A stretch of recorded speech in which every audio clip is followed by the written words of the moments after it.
മക്കളുമാരെ എല്ലാം ലഞ്ച് കഴിച്ചോ? ഞാൻ ലഞ്ച് കഴിക്കാൻ പോവാണേ. ഇന്നത്തെ എൻ്റെ ലഞ്ച് എന്താണെന്ന് കാണണ്ടേ? ഇന്നെനിക്കൊരു സ്പെഷ്യലുണ്ട്. വാ, പണ്ട് ഞാൻ ഡ്യൂട്ടിക്ക് പോയിക്കൊണ്ടിരിക്കുമ്പോഴത്തേന് ആഴ്ച ഒരിക്കൽ ഈ സാധനം അരിഞ്ഞു വെക്കും. എന്നിട്ട് പിന്നെ ആഴ്ച 3 ദിവസം ഇത് വെക്കും. ഭയങ്കര ടേസ്റ്റുള്ള സാധനം. എന്താണെന്ന് കാണിച്ചു തരാം. വാ, ഇന്നത്തെ എൻ്റെ ഉച്ചയൂണ്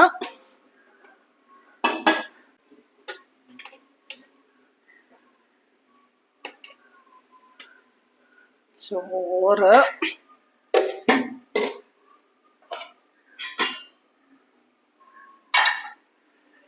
ചക്ക. ഇന്നലത്തെ ചക്കയാണ്, അത് തീരാൻ വേണ്ടി ഞാനത് അത്രയും ഇന്ന് വെച്ചില്ല. പപ്പ ഇന്നലെ കുറച്ചേ എടുത്തുള്ളൂ, അതുകൊണ്ട് ഞാൻ പിന്നെ അത് വിചാരിച്ചു. ഇതാണ് ഞാൻ പറഞ്ഞ സാധനം. കണ്ടോ, പയറും കൂമ്പും കൂടെ തോരൻ വെച്ചത്. ഭയങ്കര ടേസ്റ്റ് കേട്ടോ. ഏറ്റവും കൂടുതൽ ഫൈബർ കണ്ടന്റ് ഉള്ള ഒരു സാധനമാണിത്. എല്ലാവർക്കും കഴിക്കാൻ പറ്റുന്ന സാധനം. പിന്നെ വേറൊരു സാധനം, ഇതും അടിപൊളിയാണ്.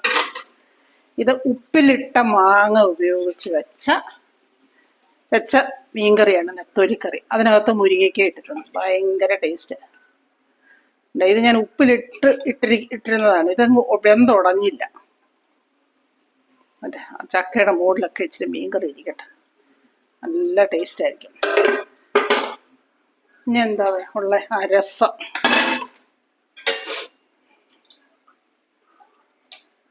ഇന്നലെ രസം എടുത്തപ്പോൾ ഭയങ്കര കട്ടിയായിപ്പോയി. ഇന്ന് ഞാൻ ഇച്ചിരി ലൂസാക്കിയിട്ടുണ്ട്.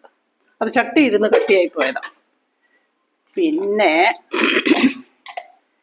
എൻ്റെ നാരങ്ങ അച്ചാർ.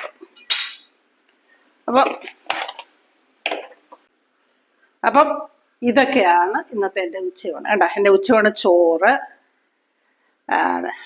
മാങ്ങ, ഉപ്പിലിട്ട മാങ്ങ വെച്ച് ഉപയോഗിട്ട നെത്തോലിക്കറി, ചക്ക, കൂമ്പുതോരൻ. ഇതാണ് ഹൈലൈറ്റ്. കൂമ്പുതോരൻ, പയർ കൂടെ, പിന്നെ അച്ചാർ. Okay, Tata, bye bye. എല്ലാവരും പോയി ചോറ് കഴിച്ചോളൂ.